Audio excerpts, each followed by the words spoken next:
Okay, so who is the best and who is the worst president of the United States in a recent history? And who is actually the most consequential president of the United States? So let's determine that based not on our opinion, because everybody has a right on own opinion, but we will understand everything and analyze based on the data. Which data do we use? First, we will use the GDP, gross domestic product. What is gross domestic product? This is what the country earned, sold, and provided services with during the year within the country. Also, we will use the national debt, what the country borrowed during the year to pay for whatever needs the country needed to pay. And the third category, which we'll consider for legacy of each president, is the national revenue, the federal receipts, wherever the country earned from the taxes like income tax for personal income tax, companies income tax, FICA tax, FUTA tax, excise tax, tariffs, all of that is just compound as the federal receipts. This is what we get, what the country gets on our behalf and pays for our country needs, like for military, for paying down the debt, for education and other things. So let's get into this. And what I did, I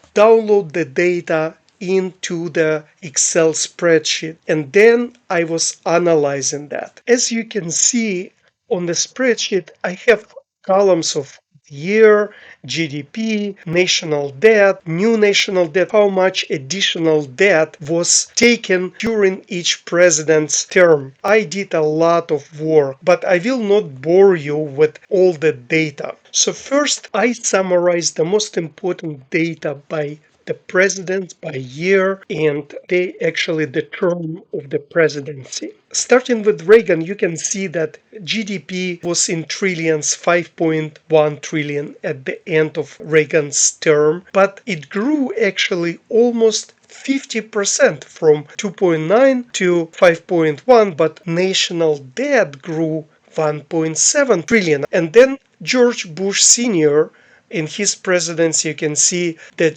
GDP grew $1.4 trillion and the debt grew $1.4 trillion.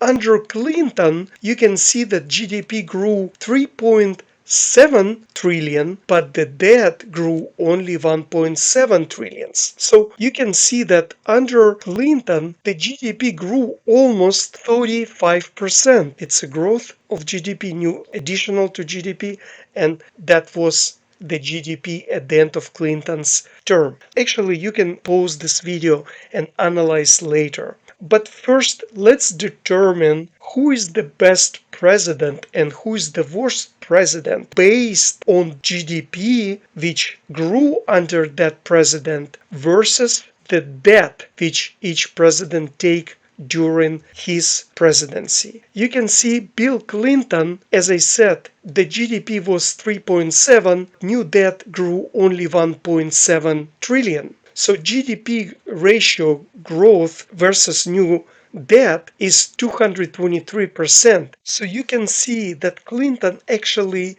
did a great job under his presidency by growing the GDP and taking less debt. And you can see what Reagan did, Bush did, Junior, Senior, Biden. GDP grew 6.4 trillion, but he took 7.6 trillion as a new debt. And actually, under Trump, the economy GDP grew only 1.9 trillion and he took 7.4 trillion dollars as a new debt. This is a disaster. He is the worst president based on this information, this data. So skeptics could say, like, who cares? Maybe economy didn't grow as much, but we borrowed money and we actually have or had so much income, the revenue, tax revenue. So let's consider and let's review the data, how much money we actually borrowed and how much the federal receipts actually were. Let's consider based on that who is the best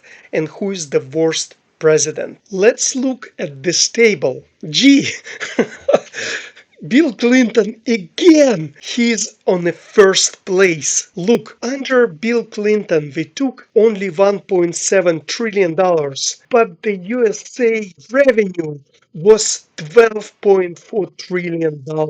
George Jr. on the second place. Surprise, surprise. And under George Bush, the new debt was $4.4 trillion, but the revenue was $17.2 trillion. And so forth. You can see that Reagan wasn't that bad, but George Bush Sr. wasn't that bad, and then Biden 41%. The new debt was 7.6. Country earned 18 trillions. Obama was second worst, and Trump is the worst. New debt was $7.4 trillion, but the country earned only $13 trillion.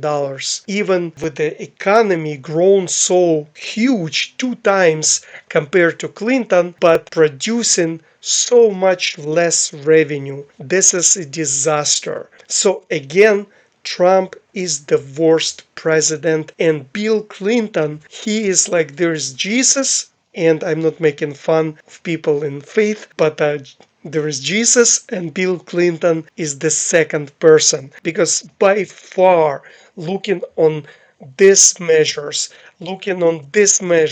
he is by far the best president. So let's make a conclusion who is the best and who is the worst president of United States in recent history. Bill Clinton by far is the best president of United States, and Donald Trump is the worst president of United States. Why? Because during their presidency, Bill Clinton grew the economy, make our country richer while borrowing less money, and he generated more money for internal needs, the taxes. We gathered more taxes than Donald Trump comparably and any other presidents. How Bill Clinton done it? He authorized to cut the federal spending. Not like Trump giving authority to Doge, just simply going and cutting based on numbers, not by the ideas. This is a disaster. Bill Clinton cut the pork, if you will. From the other side, he increased the capital gain tax and other taxes while the economy was growing. So he brought more revenue toward for us, for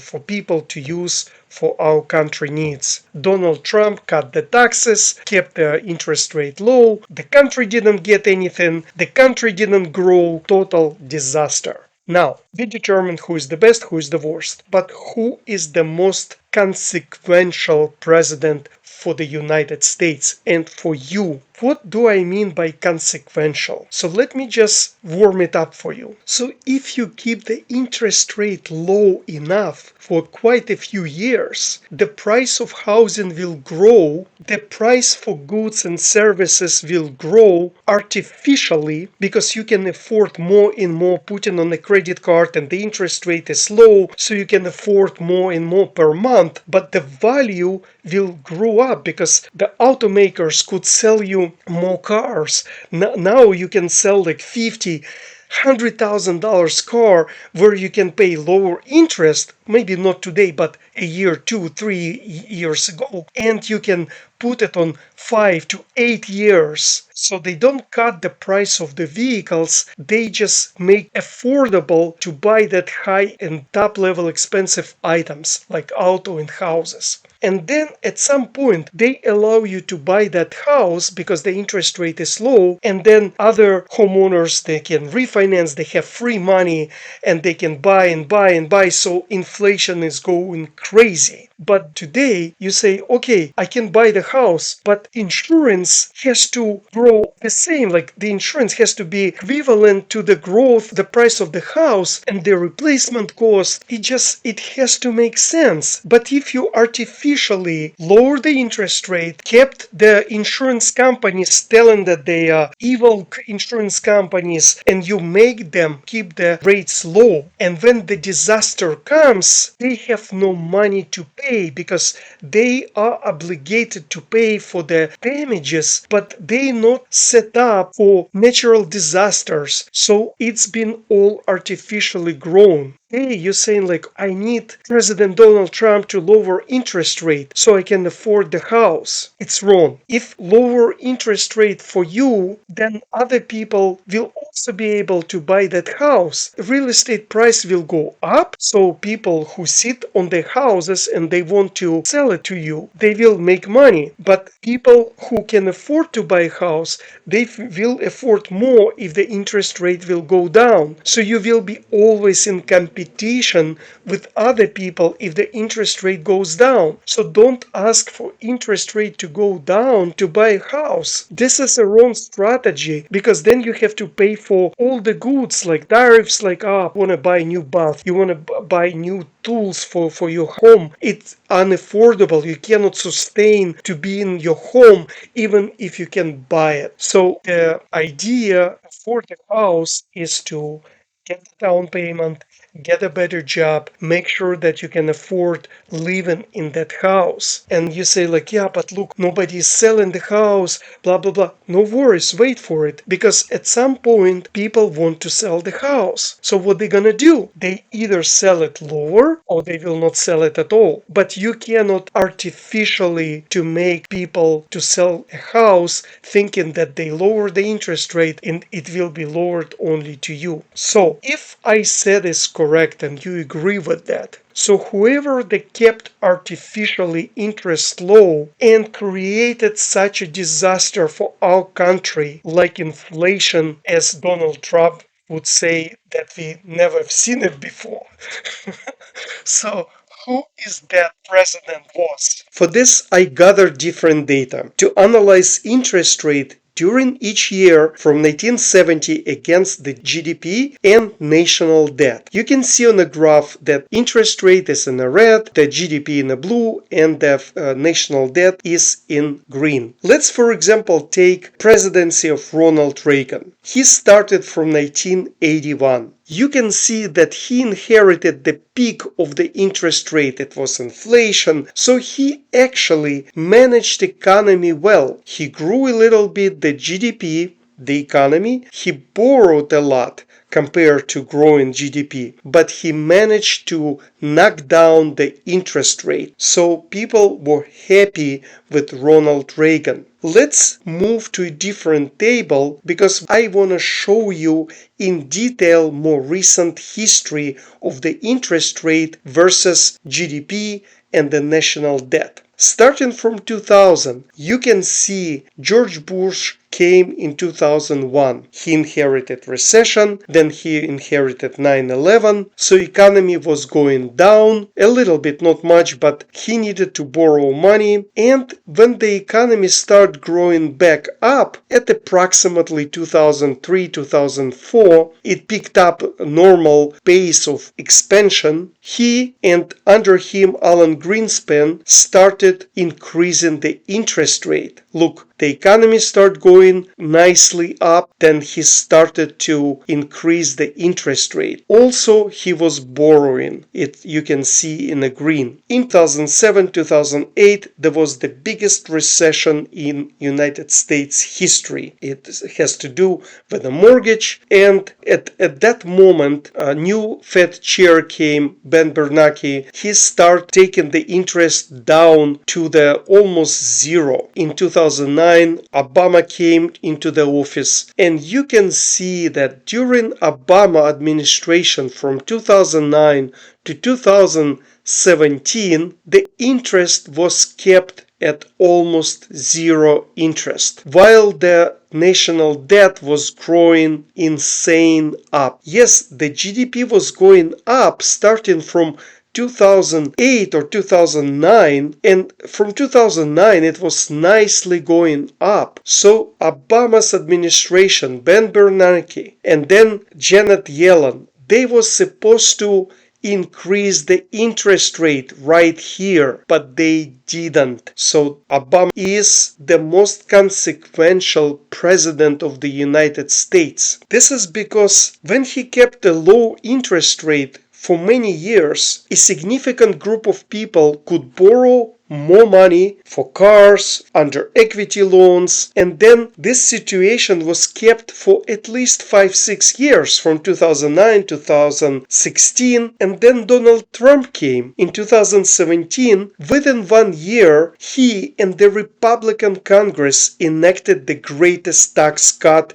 in the history of United States. Thus, people got another influx of money, increasing their buying power and inflation. It was the final stroke, which came during 2020 when Donald Trump and his administration borrowed unprecedented $4 trillion in 1 year. It equals to all the money that United States of America collected as a federal revenue. This was last knockout punch to our economy. So based on this data, I conclude that the most consequential president was Barack Obama, of course with the help of our hero Donald Trump. So we understood who is the best and who is the worst president, and who is the most consequential president. Then you could say like, yeah, but well, they tripping here and there. Also, maybe interest rate was high when Ronald Reagan took the office. Maybe Bill Clinton had Republican Congress. Maybe everybody was against Donald Trump and that's why he didn't perform well. But in general, country is doing well. Yeah, we tripped here and there, so who cares?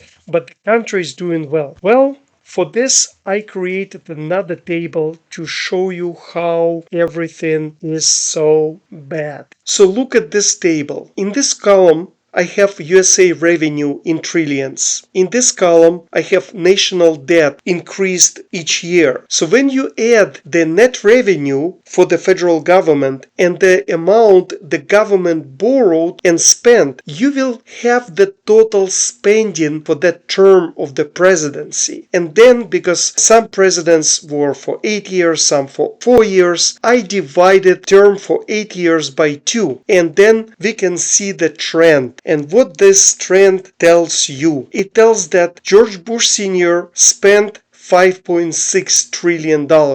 But what you can see that starting from George Bush, that total spending was almost $11 trillion. Then Obama came in 4 years, because in total within 8 years he spent $31 trillion. But if you divide it by each term, it's 15. So increase between two presidents $5 extra trillion per term. And then Trump came, another increase of $5 trillion per term. And then Biden came, another $5 trillion per his term. This is unsustainable. The government spending is out of control. The government doesn't understand what it's doing. Doesn't matter Trump or Obama or Biden, they are spending and they just pulling the blanket to their side of their party. And that's why I